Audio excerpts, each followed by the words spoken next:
Okay, then what is the next step in reading?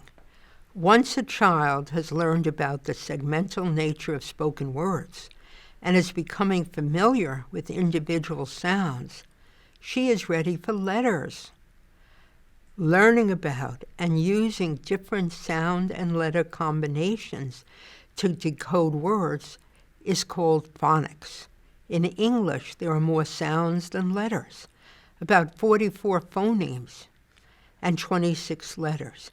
These 44 sounds provide the means by which the developing reader can attach letters and create print or visible speech.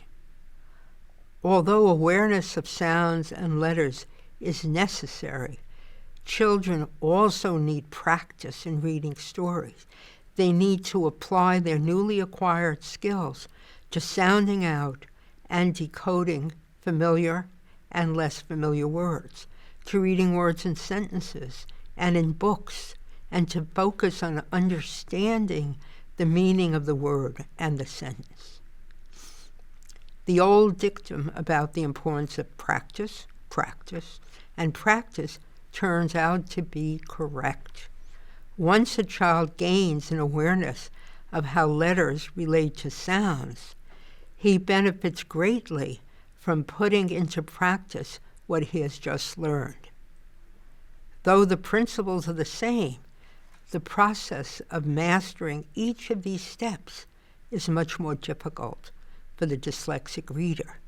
For the dyslexic child, the approach must be more intensive, more frequent, persistent, and continued for a substantial period of time. What are the most important steps in teaching the young child at risk for dyslexia? To summarize, ideally, the first step in teaching the dyslexic child to read is to identify that child early using a simple, efficient, and most importantly, evidence-based screener like the Shaywitz Dyslexia Screen. Once identified as at risk for dyslexia, the child is taught the critical elements of phonemic awareness and phonics. Simultaneously with teaching these elements of alphabetics, the child must begin to read connected text, not just words in isolation, and to do so early. Reading connected text should be considered an essential part of a lesson, not just an add-on if there's time remaining. Reading connected text provides a child an opportunity not only to increase her vocabulary and background knowledge, but to improve her ability to read individual words by allowing her to see words in different contexts, which may influence both how the words are pronounced and their meaning. For example, the letters GH, when occurring at the beginning of a word, are pronounced G, as in ghetto. However, when GH occurs at the end of a word, it can be pronounced F, as in enough, or can be silent, as in through. For the child at risk for dyslexia, it is best for the connected text initially to be in the form of controlled vocabulary words that the child has already mastered. These texts are referred to as decodable text, that is, containing the words with letter-sound patterns that a child has already been taught.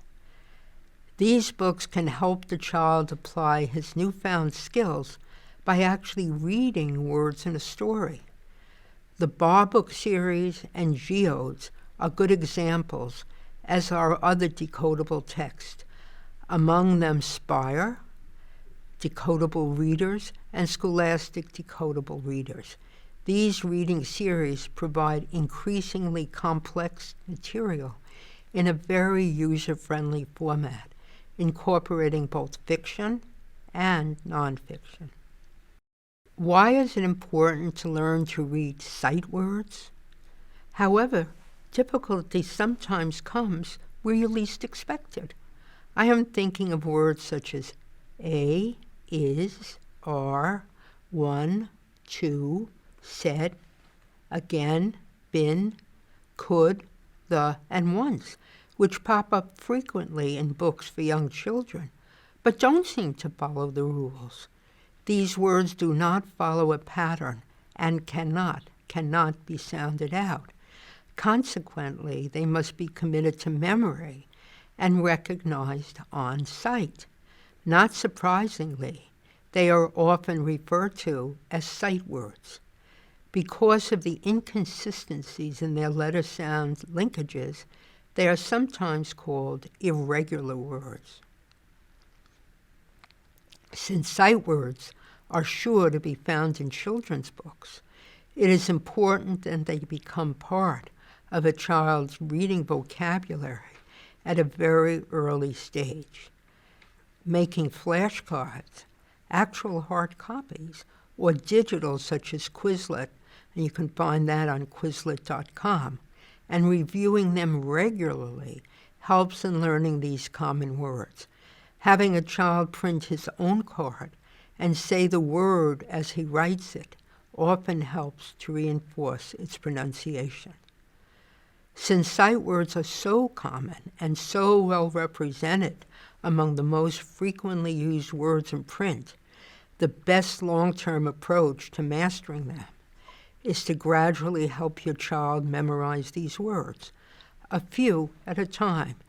In the second edition of Overcoming Dyslexia, on page 245, is a list of the 150 most common words found in printed English, according to the Word Frequency Book.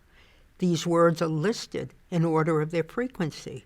As you skim them, you'll immediately notice that the vast majority are sight words. The first dozen of these words make up a staggering 25% of all words appearing in print.